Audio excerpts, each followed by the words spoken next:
Welcome to Boys episode 38. We have some quick business to take care of before we get started, and so we'll do that right now. First of all, thank you to Anthem Brewing, anthembrewing.com. Proud sponsor of Boys Podcast. Keeping us lifted. Always. Good guys over there. I went and saw Ben tonight, and we have some exciting things on the horizon. Hell yeah. And I'll talk about that later, perhaps. Okay. But big thanks to Anthem Brewing. Also a big thanks to Patrick Riley from the Lost Ogle, as well as the Paramount building, allowing us to broadcast out of here week after week. Wonderful place, very comfortable. Allowing us to say, loud, maybe shitty, not shitty things. What am I trying to say? Yeah. Just being vulgar at a reasonable volume, maybe. There's no one else around us, so it doesn't really fucking matter. It's not like we're doing this on a Monday at 2 in the afternoon. No, it's a Thursday at 7 p.m. Thursday at 7 p.m. Yeah.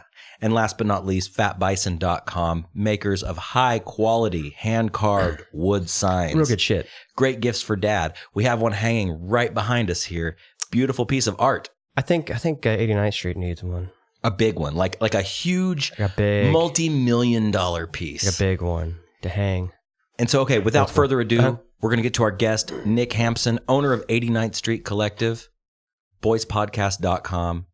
Thanks for listening, and here we go.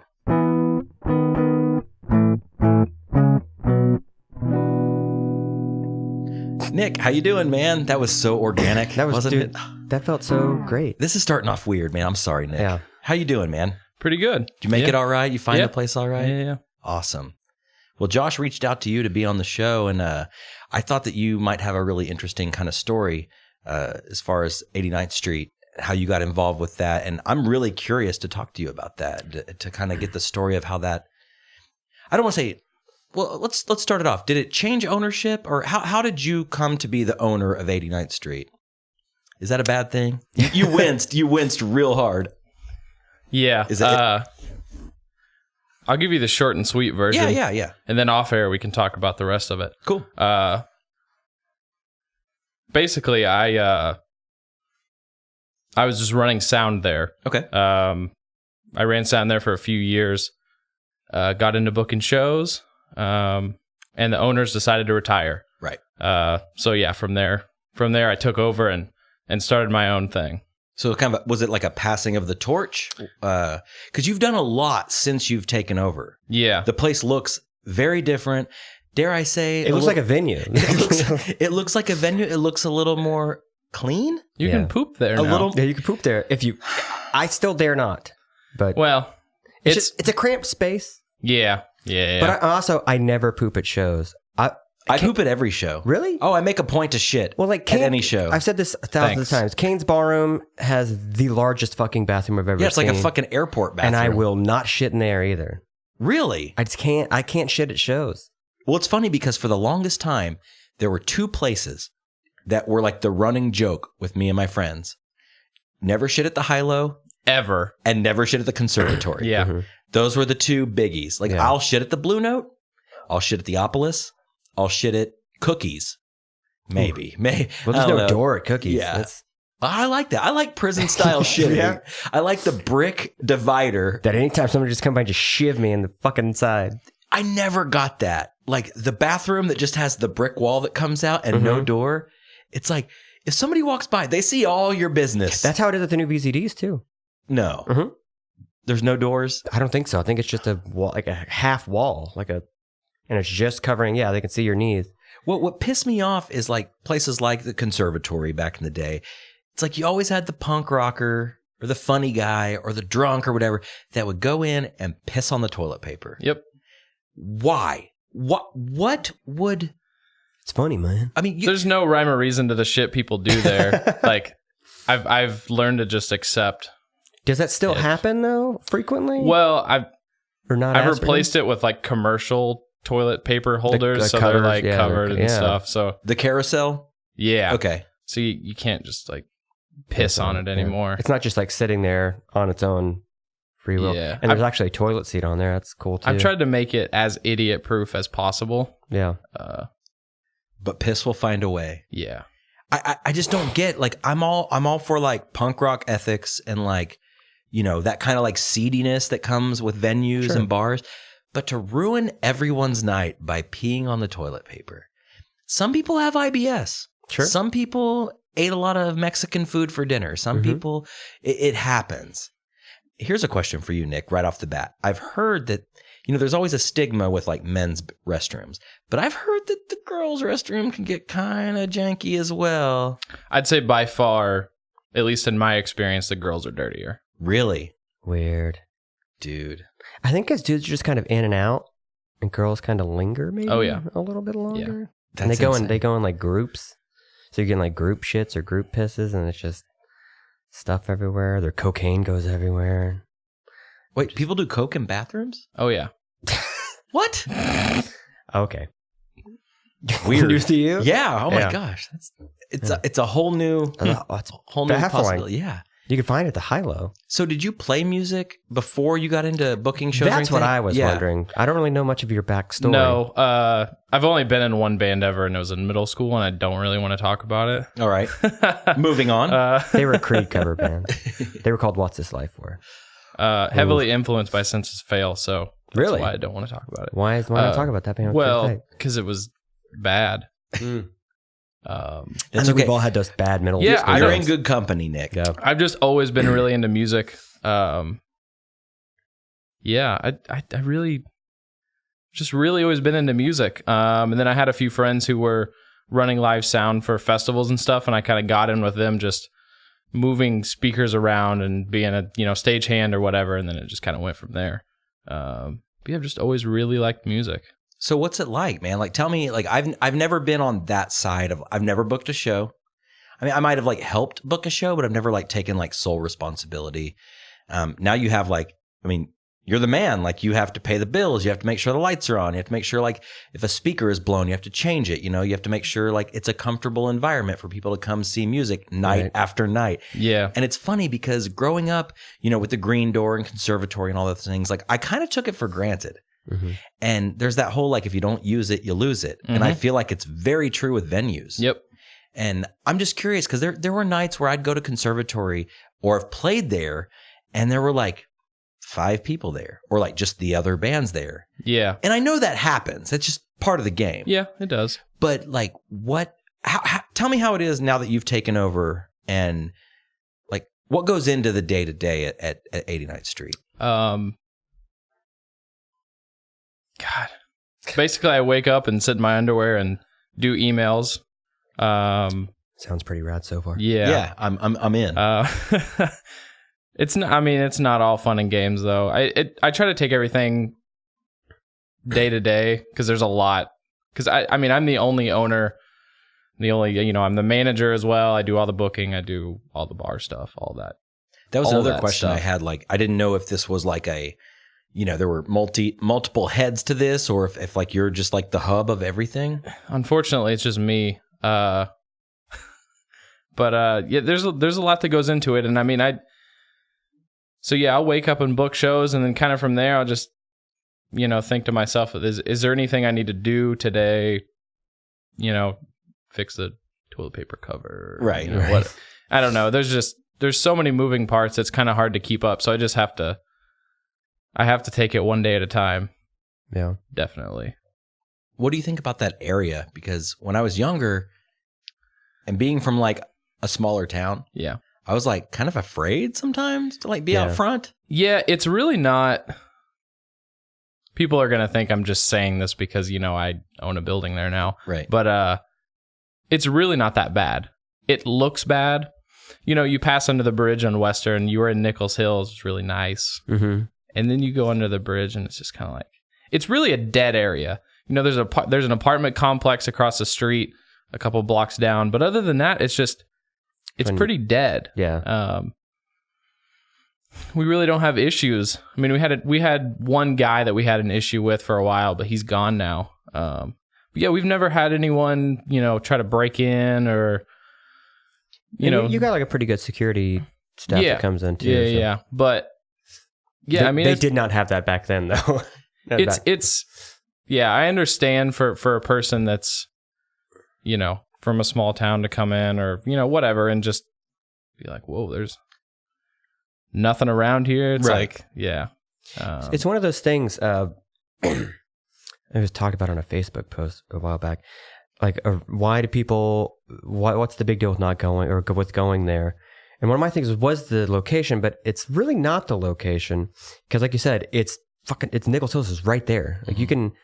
Okay, again, I never shit at the conservatory or Green Door. What I would do, I would get in my car and I'd drive to that Nichols Hills 7-Eleven and I'd go shit there.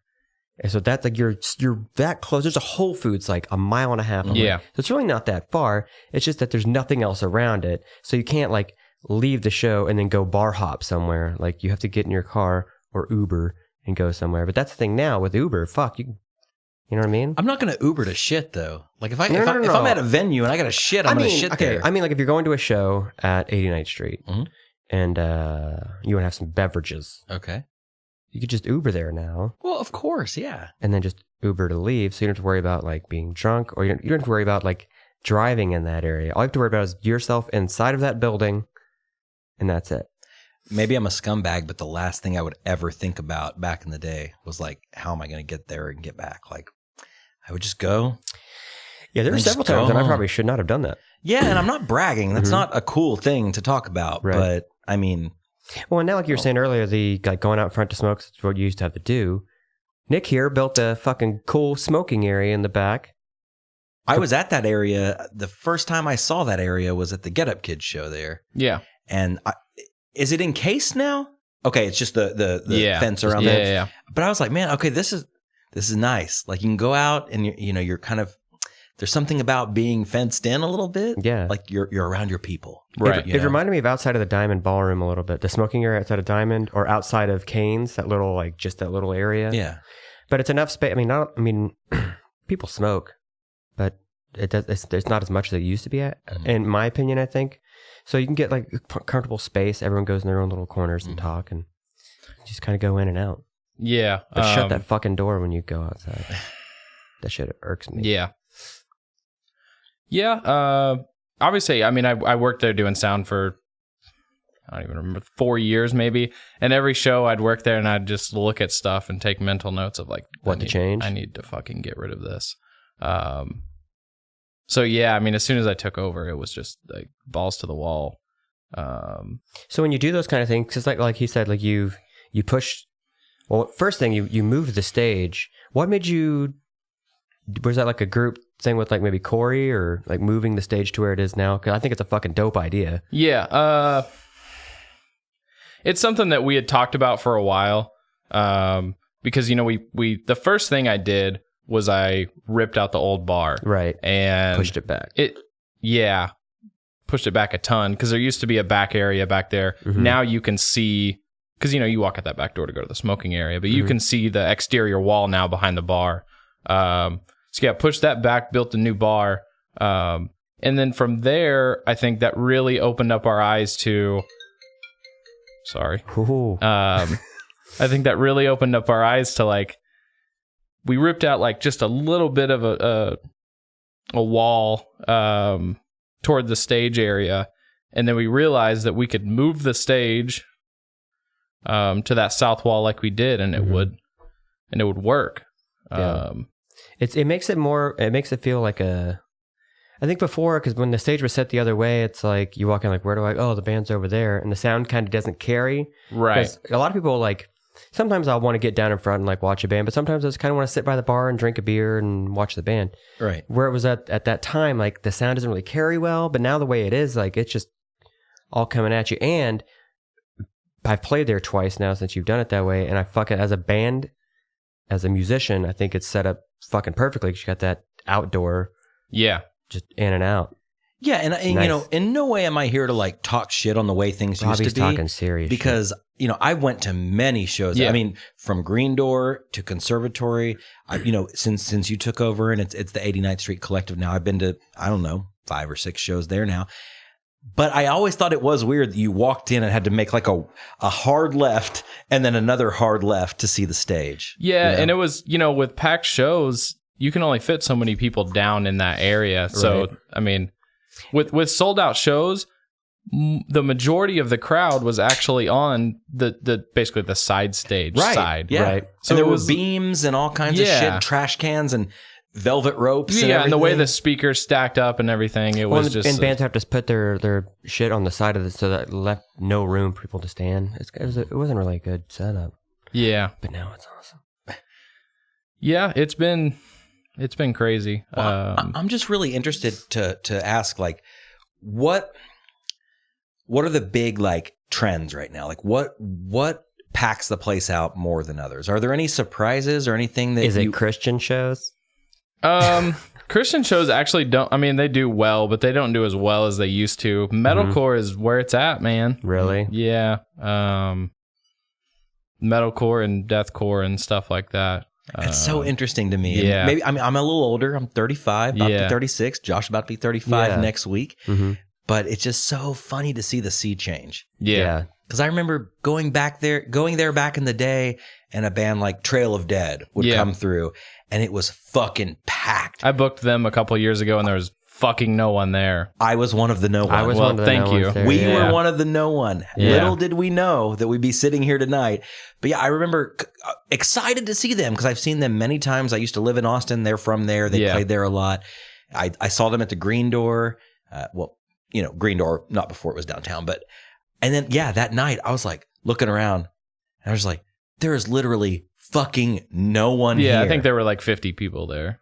That's crazy. It's a bummer turn. But I think, like you said, and like we talked about on the previous podcast, we're older now. We're in our mid-30s, early mid-30s, but we don't have kids. We are married, but we don't have that responsibility of like, I have to get a babysitter. But most, I'm going to say most, that's kind of putting into a bucket.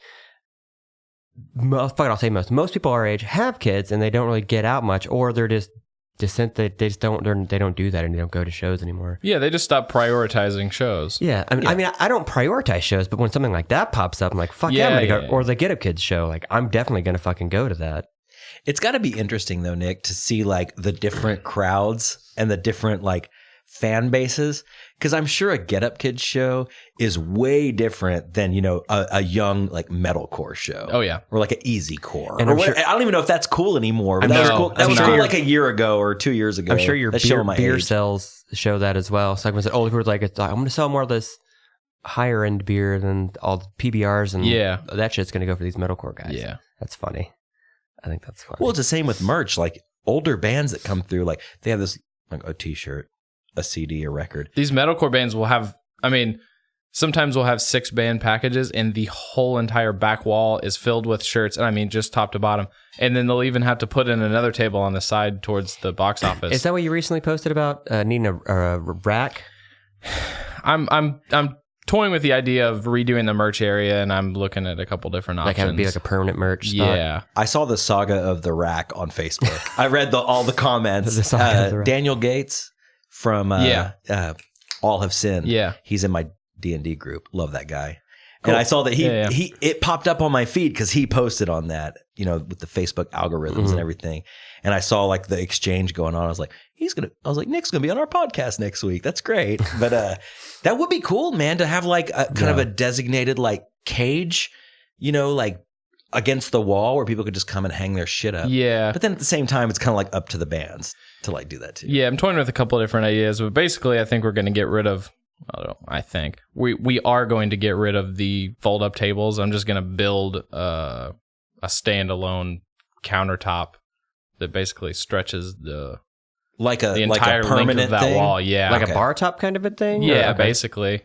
It'll be a little shorter than our bar now. Because the folding tables just look like trash. Yeah, they kind of got like a church camp vibe. They always get broken too, because people sit on them or whatever, and you can't sit on those. I've bought like 6 of the things in a year. It's just or people steal them or whatever. Well, I guess like as a business owner, it's like if I'm spending that much money on tables, I could buy the materials and make something that's a little more solid. Nice. So what are your favorite types of bands to book? Like, what do you like?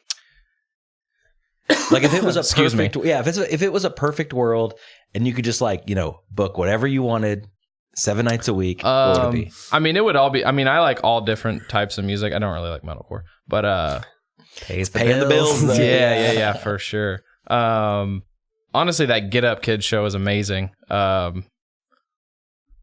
So, I mean, I would book the Get Up Kids 7 days a week if I could. But yeah, the Get Up Kids was great. I like hardcore too. So like Terror played there, and it was like a 17-year-old me's dream. Yeah, sure. So yeah, just stuff like that. Well, you mentioned like 17-year-old me dream. I couldn't imagine like booking my favorite band from when I was like, 17, 18, 20, whatever. Like that's got to feel really good, man. Not only that, like you're booking them, you're in contact with them, and then they're playing at your spot, and the other night you go, here's your money. Thanks for playing here. Or, I mean, you probably do that. I don't know how was the crowd that night? Probably for Terror? Yeah. crazy. Yeah, it was sold out. Really? Yeah. And what's the capacity there? Legally 200. Okay. We're in a weird thing right now. I guess city code says you can only have 50 people per toilet. What? That's really? what the fucking fire marshal said. 50 people per toilet? So it's based on a need to shit ratio? Apparently. He came in and told me whenever we did all of the renovations, he said, your capacity is going to be 282. And I was jumping for joy. I mean, I was really excited about it. And then he came back and was like, well, my buddy from City was down there and he said that, it's only 50 people per toilet. So you're 200. I was just like, God damn it. So yeah, legally 200. But I mean, 282 is technically it. So I mean, okay. Honestly, 250 people in there is still not like that. It's not that packed. Yeah, I could see that, especially with the smoking area and all that stuff. So people like funneling in and out of there. Yeah, totally. That's a weird thing to base it on. Is pissers? Yeah, I hate it. I hate it. Porta potties maybe be a thing to do. Well, like 4 shows. So when you're walking out, when you're about to walk it out the smoking area. There's a little tiny, like, it's not even completely walled in yet, but there's like sort of a room right there on the side where I've got a bunch of shit in there right now. That used to be the employee restroom, but I ripped the toilet out and the sink out because it was all leaky and stuff. But I think I'm going to put another toilet in there and hopefully a urinal, and then that'll get us to what we need to be have at. It be like a male-female bathroom, like a unisex bathroom. That'd be awesome. Nice. So what's next, man? Like, what's next for the space? Like, because I saw recently that you put in those lights, and they look pretty classy. I'm not gonna lie. It kind of classed up the joint. That bar top's pretty fucking classy too. Yeah. The lights were a thing that it actually. I bought those lights a year ago, and I had an electrician that was going to put them in for me, and he just disappeared, as electricians like to do. But I finally found someone else and we got it done in a day. But yeah, it looks really good. It looks really good. So let me ask you this, Nick. Like what made you want to take this over? Like, I mean, it wasn't for the money. Well, sure. Yeah. Yeah. I mean, just like in music, I mean, I started going to shows, well, I actually started going at the Rock and Roller Rink whenever it was called. Oh, yeah. What was that place called? 66 Bowl? No. Oh, Rock and Roller Rink. Fuck, what was that called? Rockin' Bowl? Shit, what the fuck was that called? I can't remember. And out in Edmond, right? On Lincoln? Yeah. So I started going to shows there, and then after that, I started going to the Factory, because that's where all the hardcore shows were. But yeah, just liking music. That's literally my only reason. Like working there too, like being in it. And like you said before, like you'd walk around, like see things you wanted to change. Was that kind of part of it? Of like, I was going to get my hands on this shit and fix it, like do it. Yeah, because I mean, I really like to go into shows there. Because for a while, all the bands I wanted to see were playing at the Factory, and then it slowly transitioned to like all the bands were playing at Conservatory. And I really liked the place. So yeah. Nice. So, okay, let me ask you this. I hate to feel like I'm grilling you, but like, I want to know, like, do you have a story or any examples of like the worst thing that happened since you started? Like, it could be something that happened during a show. It could be something that happened like in between shows or during the day, getting ready. Like, I'm just curious, like, what was the worst day you've had since you started? I booked a show, I guess it was last summer, maybe last spring. And it's this rapper named Puya. And it's just this like 24-year-old white guy. White rapper. And it brought out the shittiest kids. I mean, it's like 18-year-old white kids that are just Xanaxed out. And as soon as we opened doors, 2 minutes in, there was a kid puking in the restroom. And from there, it just got progressively worse.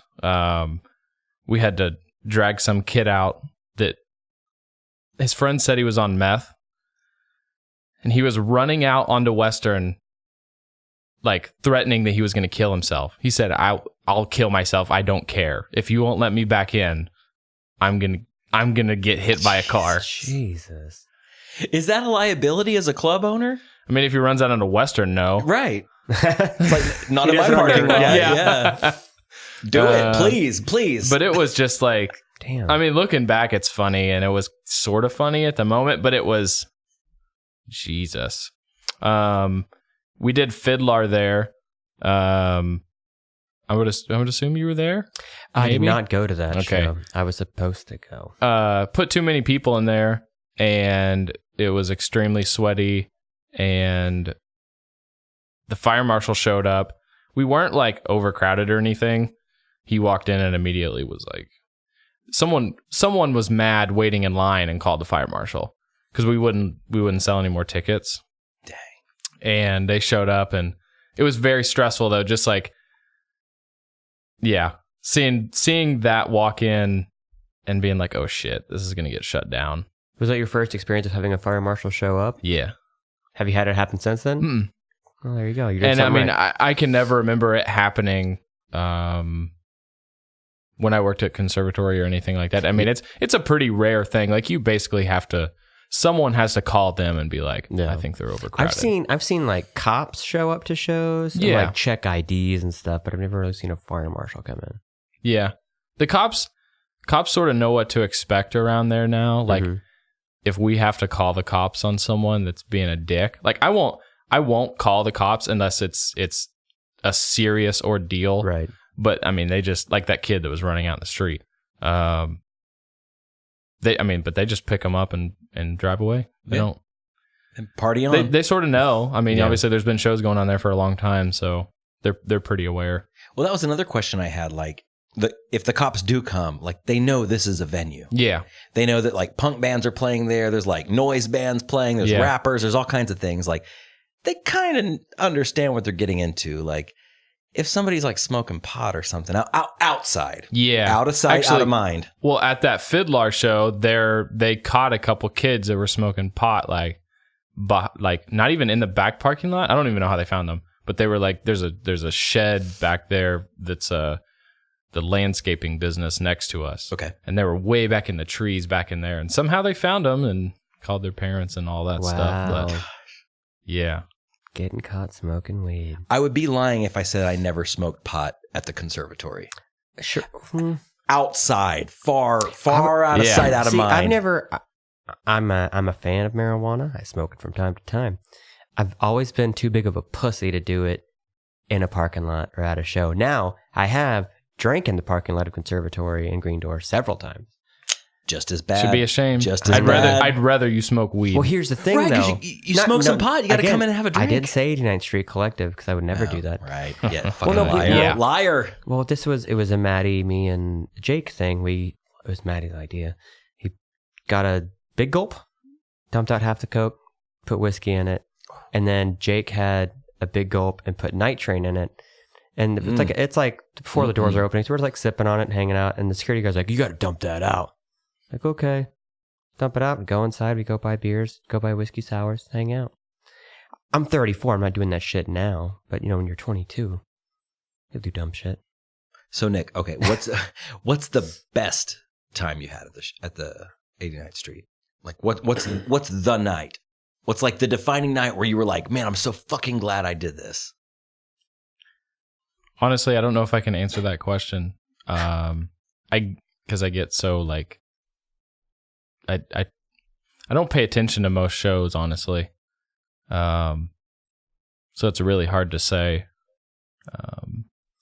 But you didn't have Terror one of those? You didn't have besides Terror, you didn't have a moment where you were like, "This is why I do this." Like you didn't see a kid like having a good time, or like, you know. I mean, every now and then I do, but I can't remember like one specific moment where that happens. But I mean, every 6 months or so, I'll kind of look around and be like, "Holy shit!" Like, you know, this is Like everything kind of clicks for a moment. right. Yeah. Mhm. The sound is good. There's people there. Right. Yeah. That's got to feel good, man. And then a mic breaks, and I'm like, "Fuck."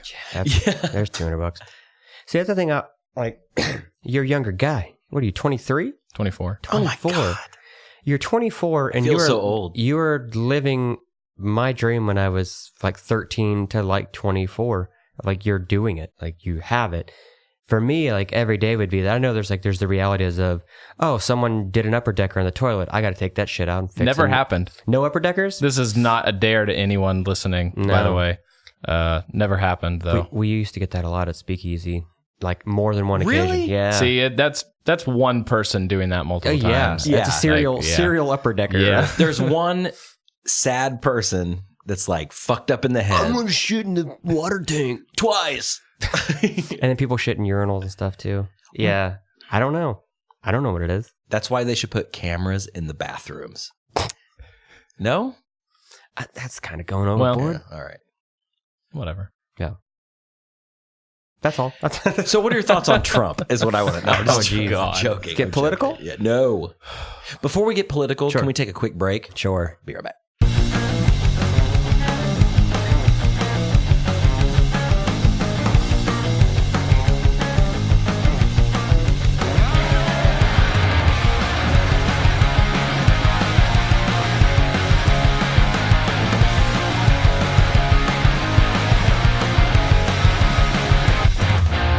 Welcome back. Welcome back to Boys Podcast. We're here with Nick Hampson, owner of the 89th Street Collective. Hamps. And I heard we actually had some listener emails come in, a T. Vinson and G. Fizbeck, and they say, ask Nick about his massive dong. Yeah, what up with that? It's really big.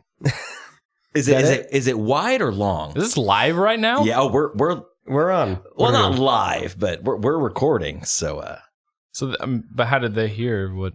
oh well, they wrote in. They knew you were going to be on the show. So, Oh, okay. yeah, I they got emailed you. us. Yeah. boyspodcast@aol.com. Yeah, for you the can record. email if you want. Email us all your dick questions, Or pics. or you please send us your dick. It's just some sort of funny joke that Garrett Where did it stem likes to from? make. I have no idea. Really? Dunno. That's not a bad stigma to carry No, around. it's though. not. It's not at all. It's better than Nick Hampson, tiny penis, Yeah. micro penis, But if you will. Garrett just likes to say it. He's got a crush on me. Does it You get you think in so? trouble? I know so. It's like, oh, that penis looks delicious. Well, that's the thing. Like, but here's the thing. That could be one of those like false advertisement kind of things. Like someone spreads it around. True. And then ladies are like, I gotta give a Nick Hampson. He goes like, All of a sudden, it's that a dick ain't big. Yeah, it's like a toothpick. What the fuck? And they get Toothpick mad. Nick. Whip it out. We'll be the judges. Yeah, of it. just flop it on the flop table. it on the table. Well, That's that's a Red big. Bull can. That's pretty big. I'm hungry. Anyways, okay, so back to reality. Mhm. There goes gravity. Oh, there goes rabbit. You know, I already asked you like what's next for 89th Street, but like, what's your big picture, man? Like being an owner of a club. Like, I'm having a hard time wrapping my brain around something that big, as a guy that's 10 years older than you. That we're Josh and I work together. We have good jobs, but I've always fantasized about owning my own business, like being the person in charge. Like it's all ultimately up to me. And I'm sure that there's like great responsibility, but there's also probably like a sense of pride there, and like you're not punching a clock, man. yeah. Like, I mean, every now and then I think about how cool it would be to get a cubicle job, but then I like realize that it wouldn't. well, that's what's crazy is the grass is always greener. Right. Like I always think about like, man, I'd love to like be my own boss and set my own hours, but like part of me, like punching a clock kind of keeps me like, It's the fear. I think it's the fear, though, of all that. Like, if when I was your age, if it's okay, let's say when I was 21 going to the green door and Reggie decided to hand it over to me, it would have been dead in like a month. Because 21-year-old me was a fucking dumb person. But you have a good head on your shoulders. You got this thing rocking pretty fucking hard. You're renovating the shit out of it. So obviously there's some, maybe not a grand scheme for future ideas, but like, yeah, like Rob said, where are you pushing this wagon to? I mean, there's no like ultimate, vision I have. I'm just sort of doing it. Like whenever we did the stage, it was like the first week of March last year, I think, right before, or no, it wasn't. It was like the last week of March because we'd already done Everything Is Not Okay. That was fun. Yeah, you guys should, whoever's listening should come this year. It's big. Mm-hmm. Like that seems like a big deal. Yeah, it's really cool. Really, really, really cool. But I literally, like, we've been talking about it for a couple months. And I woke up one morning and I was just like, I'm sort of like this with everything I do. I was like this with the bar too. Without any sort of like planning or anything like that, I just ripped the stage apart. And because we had 4 days off or whatever. And we just did it. Like put yourself in the situation of like, well, this stage is gone. I got to rebuild it. Basically, might as well move it over there. Yeah. Like, yeah, I don't know. I always do that. But yeah, I don't really have like a ultimate. I mean, I'd like to have shows every single night that sell out every single night, but I mean, that's not really realistic. Yeah, I mean, just keep making it nicer and hopefully book better shows and more people come and the area gets nicer and I'd sail off into the sunset. Nice. On the SS 89th Street Collective. Yeah. I'm just imagining like a Bob Ross painting. And you're just out there with your big dong on a fishing boat. Like no, he's got fishing line tied to it. He's catching a nice bass or something. So let me ask you this, like, and in no way do I want to like talk shit, but like, have you ever had like a bad experience like with a band like that have shown up or a great experience? Like what's the nicest band that you've dealt with? Like just some real sweeties. Let me think here. Well, I had I think it was the year before last, like the first year we were doing it. I booked this. His name's Michelangelo Badio, and he's like in all the guitar magazines. Is that the dude with like the double neck guitars? That guy. Yeah. Total douche. Really? Showed up in a minivan. I didn't think like the show wasn't gonna do that well. Probably like there was some metalhead dude. Like we so he came to load in and he was acting fine at first and was sort of nice, and then it was just him in a minivan, and he had like this 50-year-old roadie with him, and they didn't start loading in. And I was really like, why aren't they fucking loading in yet? Like, you need to hurry up. And he came in and he was like, hey, we're just gonna leave. I'm not gonna play here. And I was like, why? Like, why aren't you gonna play this show? You're here. And he was like, this isn't like the type of spot I play. And I was like, I called him out on his bullshit for sure. I don't remember exactly what I said, but I was like, I was basically just like, yeah, that's bullshit. Like, blah, blah, blah, but do whatever you want to do. We're still going to have the local show or whatever. And yeah, he was just like, but I mean, other than that, he's a dumbass and he left and he'll never play there. Did he ask for money or anything? No. Good. Fuck him. Yeah. Come look at his pictures. This dude looks like he's in a Spinal Tap cover band. Oh, yeah. It looks like a wig. For sure. Are you seeing the double neck guitars, like left and right handed? Well, he's got one that's 4, and they're like, it's... Was it him in like a full band, or was it just him in a drum machine? He was just going to tracks?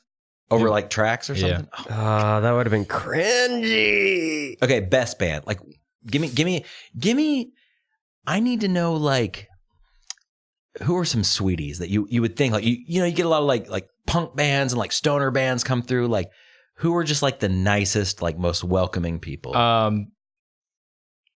This band Born of Osiris is really stupidly nice. They haven't played when it's been 89th Street, I don't think, but they played whenever I worked there at Conservatory. And like one night after the show, we just like all got wasted together. And yeah, they were just like stupid nice. Who else? There's just random bands. Like some bands don't really go out of their way to, like meet the promoter and blah, blah, blah, which is totally fine. I get it. Like I'm busy too or whatever. James, the keyboardist for the Get Up Kids, was like, overly nice. Reggie, yes. Yeah. Overly nice. He seems like a sweet guy. Yeah, and like whenever they were loading out and about to leave, he was like, "Hey man, I just really wanted to tell you, like, I had a really good time tonight, and like this place just really reminds me of like clubs from the 90s that we used to play, and like that's really badass." And I was like, "Holy shit, that's like, gotta feel really cool." Yeah. You should put that on a quote and then frame it and then hang it on the wall. And then he was like, "Whenever you want to have Reggie down, just let me know." Please, Nick. Yes. Okay, let's make it official, Josh. Okay. Josh and I are both big fans of Get Up Kids and big fans of Reggie in the Full Effect. Yeah. If you could bring Reggie here, this is on the record. Boys will help get our friends there. I mean, do you think? For sure. Like, do you think it would do well? Oh yeah, I mean, at least as well as the Get Up Kids show, if not better. Let's be realistic. I'm not going to say better. Yeah, dude, Kyle Singler was at Get Up Kids. That's man. true. Like, no, I was standing next to him and I looked over. I was like, "Who's this guy with the Hitler haircut?" You know what's funny? Oh, it's fucking Kyle Singler. I was so fucking busy that night trying to like bar back Tava. Didn't know he was there. And I'm kind of like Thunder Games. Ayo. Because I mean, I'm a big basketball fan, and it, as much as I don't really like he doesn't play or whatever. Like it would have been like it was cool to be like, oh shit, there was a fucking Thunder player that not only came to my venue, but came to see Get Up Kids at my venue. But yeah, and like, may I add, he was also singing along. I saw him like he had a PBR in his hand, and I was like, he drank like 8 PBRs that night. But I was like, motherfucker can't like upgrade a little bit. Like a little bit, right? A little bit. I mean, our most expensive beer is $4. He's got Thunder money. One more dollar, and you could. He's got bench money, and you could get that spare rib or whatever. Yeah, you want. Like something a little more sweet. Yeah, but that is cool. That is cool. It was cool, and it was funny. No one. There were a few different people that I knew there. No one said anything until the show was over. They're like, "Oh, did you see Kyle Singler was here?" And I was like, "God damn it!" Like. Yeah, same thing with me afterwards, like going home. My wife was like, "That's so crazy." The guy was like, Who? I'm not really a Thunder fan much anymore. No, you're not. But she pointed him out at a game, like there was a game on TV, like, "Oh yeah, I remember seeing that tall fucking dude there." I will say though, the night of the Get Up Kids show there, like I felt like it was like this weird homecoming because I saw so many friends there. Yeah. And people that maybe don't normally go to shows very often. often. Yeah, there were a lot of people there that like I hadn't seen in years that were there. But it was great. Yeah. And I was like, man, they got sitters. There's got to be something said for like the nostalgia acts. Mm-hmm. And I know you probably don't want to like pigeonhole into that, but it's a cool thing. It is cool because like people our age who, I mean, I saw the Get Up Kids like when I was young. Yeah. And to pay, I'll pay a premium price to see a band in a nice environment with cheap beer around friends. Like that Get Up Kids show was great. Yeah. Like it was wonderful. Well, I would say that was one of my favorite shows in that actual venue. The other one, were you working at Conservatory when they had Newfound Glory come through? I was not working there at the time, but I was at that show and it was fucking incredible. That's hands down my favorite show, period, I've ever been to. It was fucking phenomenal. It's definitely like top 5 for me. That kind of shit. Well, let's go around here. I would like to see a show like that at least once every 6 months. Yeah, that's a good question. Like a crazy. Trust me, I would do it if it was. Oh, it'd be fucking awesome. Well, let's have a little round table here. A little triangle table here. Sure. Like if you were to book, let's pick 2 each. Okay. 2 maybe nostalgia bands. Okay. And I'll start. Like there's a band that I would love to see at 89th Street, Saves the Day. Like would love to see them there. Saw them at Diamond. So we're talking like a band that can realistically. Yeah, I'm not gonna say, I wish Bruno Mars would be there. Like, that's not throwback at all. What the fuck am I thinking? I don't know. Like, if there was like I'm trying to think of bands that like aren't crazy expensive to get. Like I saw Saves the Day open for Coheed at the Diamond, and it was a weird. I think eventually matchup. that's something that would. I mean, I don't want to say probably happen, but like I could see happening. Right. Like, give it another 5 years and they might not be like, because Diamond, like venue wise, Diamond is like in Oklahoma City, Bigger the capacity. one step up from us. Yeah. Like there's no real in between. There's so like, more capacity. It's bigger. Like it's. But I mean, just hate Saves the Day there by themselves is not going to sell that place out. Right. Oh no. And I could see in for 3, 4, 5 years, like Saves the Day is like, okay, we're just going to start doing club shows. Throwback. We're gonna play Through Being Cool from start to finish. Just sell Or stay where you sell are, them all something like out. Blah blah blah. What would you say, Josh? I can't. I mean, I've already seen mine there, and it didn't turn out well for the venue. Smoking Popes played there. I've seen Smoking. I remember that show. I ran sound for that show. I've seen Smoking Popes in that venue twice, and the second time it was me, my wife, 3 friends, and another dude. There wasn't a lot of people there. Yeah, that was no it. one there. It felt like that was the only people there. It sucked because that band is really good. They are so fucking tight. I would personally pick Alkaline Trio. I was just about to say that. Hold on. I was gonna say it. Listen, I'm the biggest Alkaline Trio fan in the world. They're the best. If we're going realistically, though, I don't know if you can get Trio now. I don't know. Just because of Blink? Because of Blink. Yeah. But I thought before that, they played that show with Newfound Glory at Diamond. Yep. And I mean, it was icy that night or whatever, but there was there wasn't a lot of people there at all. Wait, it was Newfound Glory and Alkaline Trio? Yeah. What? It was H2O, Newfound Glory, and Alkaline Trio. It was a fucking awesome show. How Really did I good not show. know about that? Were you not there? No. Oh, it was pretty bad. I was iced in. Oh, you probably No, were. I made it out. No, I didn't even know that it happened. It's been a while ago. What, 4 Yeah. years ago? 3 Yeah. years ago? Well, see, like I'm going to Matt show Cooper my was drunk age as here, fuck. but like, you had the successful. Would you say the Get Up Kids show was like successful? Extremely. Okay. Anniversary. They just did a tour. Mm-hmm. I saw them. Oh, yeah, they played Opolis, right?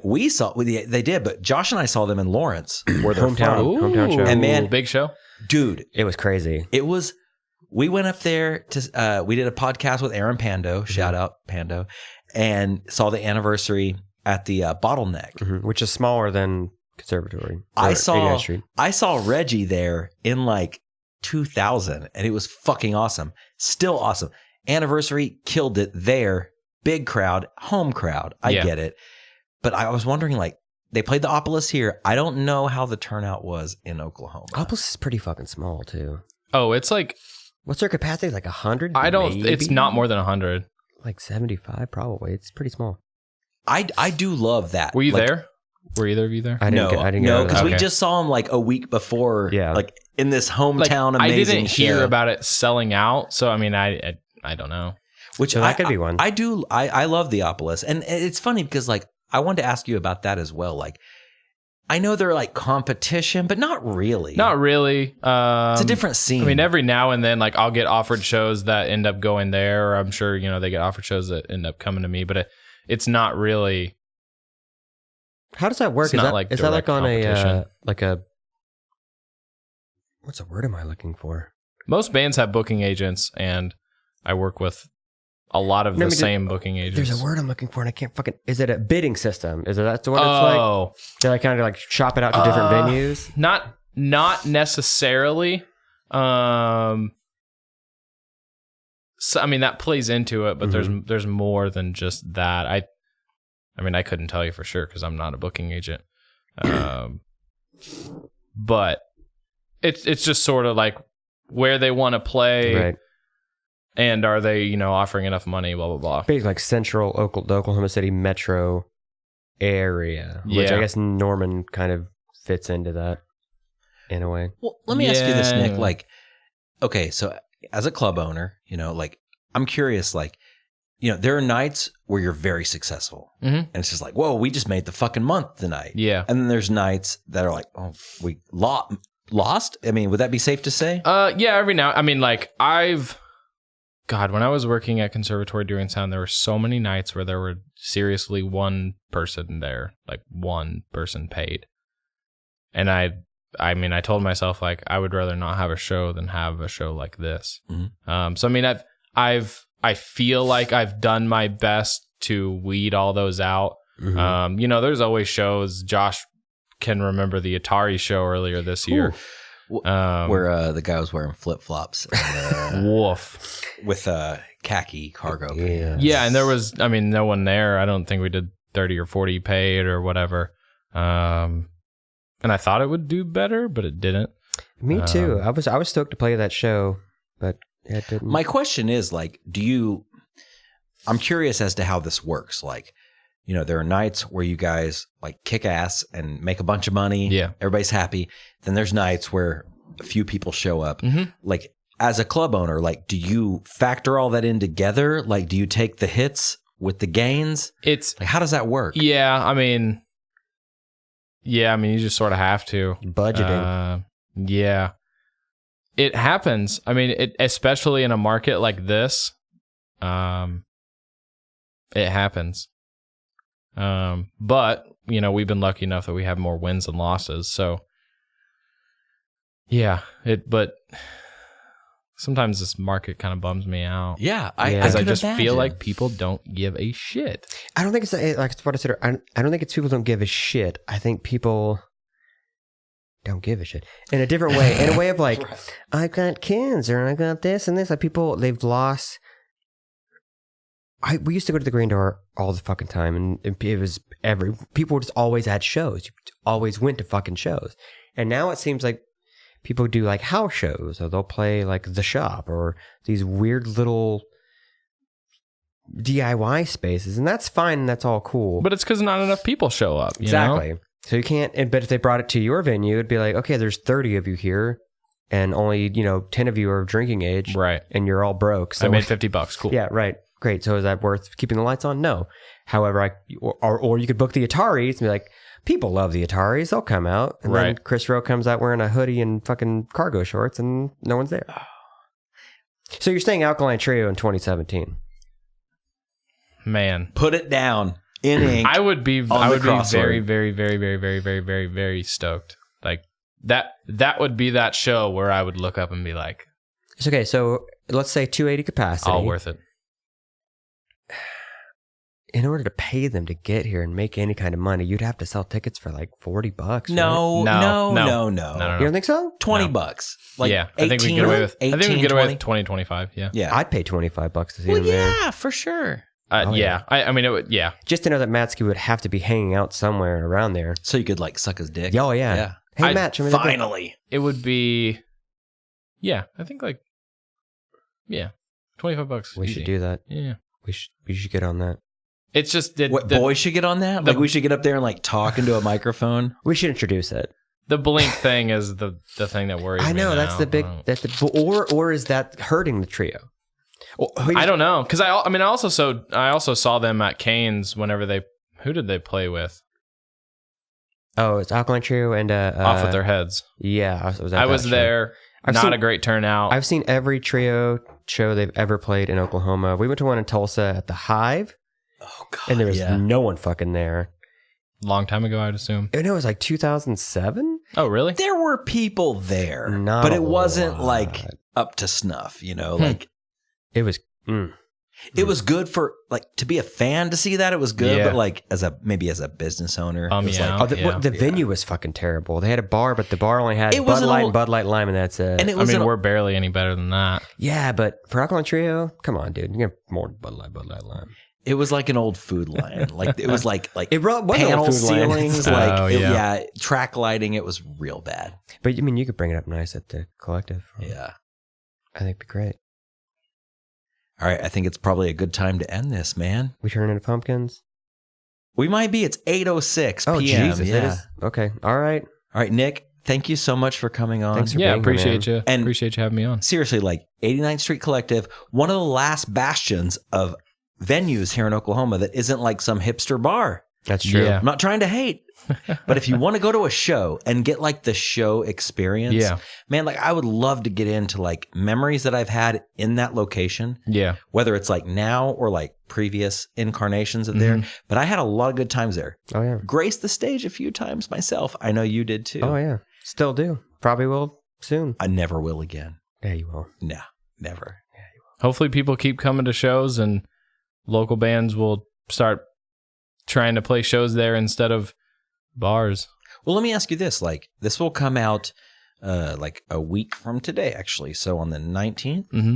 what's coming up, man? Like, are there any big shows? I'm gonna bluff here. Take a little time while you pull out your phone. Yeah. And- well, if this was coming out tomorrow, I would say come to the Toasters on Tuesday. I'm sure people were there. How about here in like a week or two? What do we got coming up? We're pretty slow in January. It's always slow in the winter. Bands don't really Toward the tour. end of the month, we're doing a comedy night that Taylor Vincent is hosting on the 28th. Okay, Fuck shout that out to guy. Taylor So Vincent. it's only Fuck $5. You should come to that. We're doing a deathcore show on the 10th of February, Carnifex. That sounds deathcore. Very deathcore. Hardcore show on the 12th, Knocked Loose. Those are probably 2 sellout shows. We got a lot of hardcore shows in February. I bet Van Dyne's stoked about that. March, you should buy tickets to Everything Is Not Okay. They'll probably be up by the time this podcast comes out. Yeah, that I would say that's the one to plug. dude, that's a lot of fun. Those are a fucking great time. I don't give a shit what style of music you like. Right. I mean, It's just fun. They're just fucking fun. Well, I skipped the second one, but I went to the first one. Yeah. And man, like, I would recommend going for just people watching alone. Yeah, the people watching us. They're in their zone. I hate to use the term, but they're in their fucking safe space and they're wilding out Nick Cannon style, just going hard. It's fucking awesome. And I will be at the next one. I'll say the first one I played it, and I think we were the first band or second band or something. It was seriously one of the coolest, funnest shows I've ever played just because they went fuck it. Hit that first chord, they go nuts. Mm-hmm. It's a great fucking time. You'll have a good time. Yeah, buy your 4-day passes to that or whatever and go to every single show. Probably the Shop and Powerhouse and some wherever like the fuck U-Haul else. station. Yeah. Like hopefully there's a parking lot with the U-Haul and they do that. oh, there That'd will be be. tight. Dude, holy shit! I gotta hit up Ross. A rolling punk show that's in the back of a U-Haul van that just drives around. All right. Holy shit! We Done. broke ground tonight, Nick. Thank you so much for coming on, man. Yeah, no problem. Bye.